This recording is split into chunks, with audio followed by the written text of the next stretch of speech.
Alright, welcome to the show, everyone. I'm Quint. This is my buddy Bear, and today we are getting into Joy Division. Now, if you're watching this video, you probably know more about Joy Division than I do. My understanding is Bernard Sumner, Peter Hook formed the band, I think after probably watching a Sex Pistols show or something. And Ian Curtis was the lead singer. Joy Division did a couple albums, and then Ian Curtis passed away. And out of that came a legendary Hall of Fame band, New Order, which one of my favorite bands. So this is Shadowplay, which appears on their debut album, 1979, Unknown Pleasures, which I guess is a classic. I mean, they must have only done one album, two albums, I guess. Their career was short, but so influential. I hear the name Joy Division all the time, and Love Will Tear Us Apart is a song I know, but I've never heard Shadowplay. Unknown Pleasures is an album that I never really listened to. I had some friends that did. New Order, boy, New Order was in my wheelhouse. Okay, their synth music, their synth interesting style was in my wheelhouse. But I'm excited to get into Joy Division today. An influential band, an important band, an album that is iconic today. So let's listen to Shadowplay. Let's go.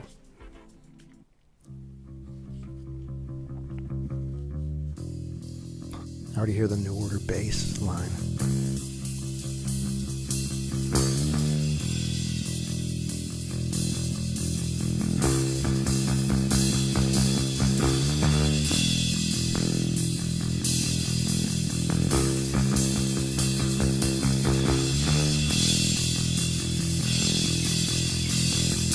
That hi-hat.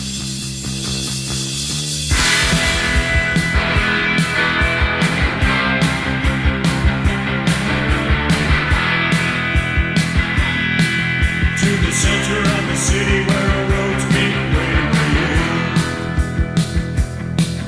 To the depths of the ocean where a hope sings searching for you.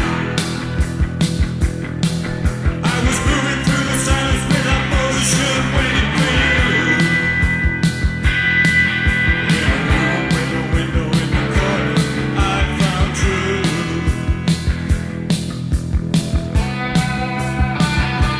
Nice.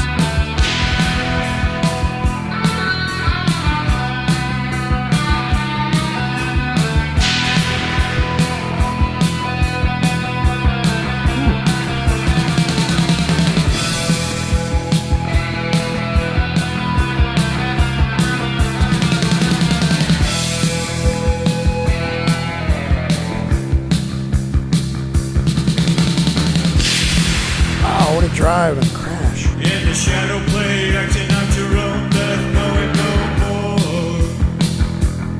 There's the assassin's old group, 10-4 lines dancing on the floor. And with cold steel odor on their bodies, made a move to connect. I can understand disbelief is a drop to left.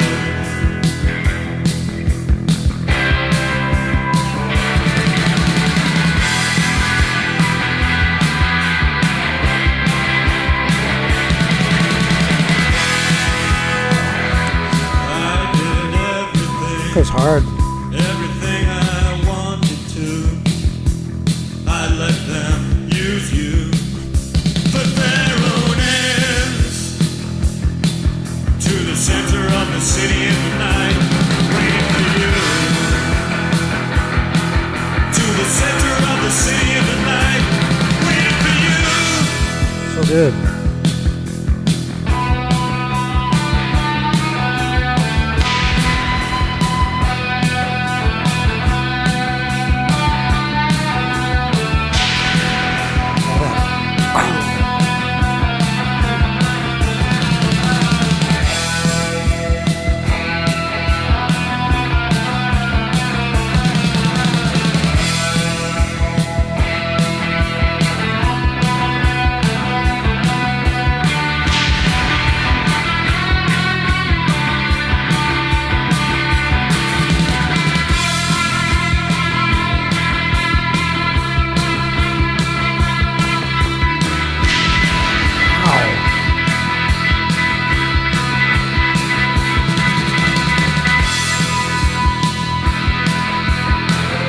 excited.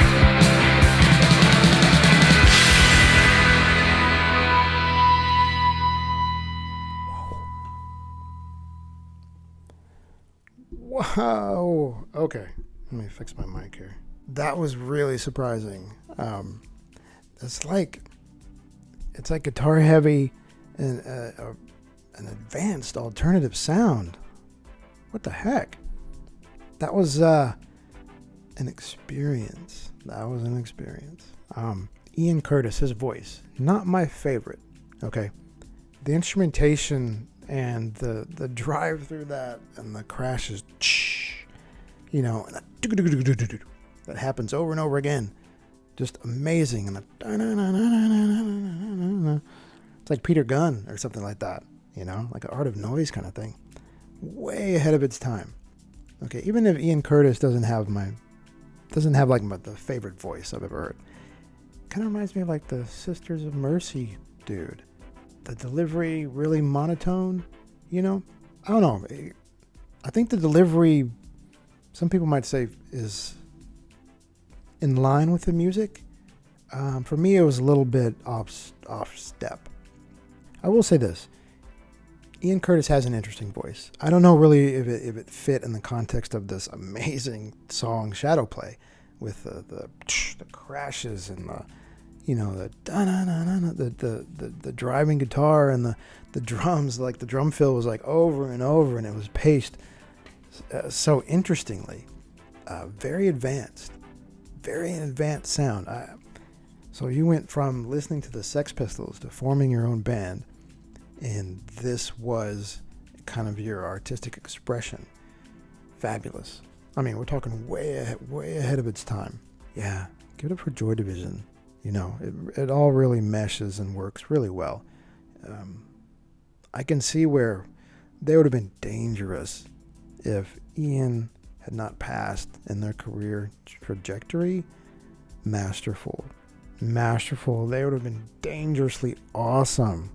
Those who listened to Joy Division in 1979, in 1980, must have been blown away. That was really aggressive and interesting in an alternative. Was it punk? It came from punk, but an early stage of new wave that was banging, man.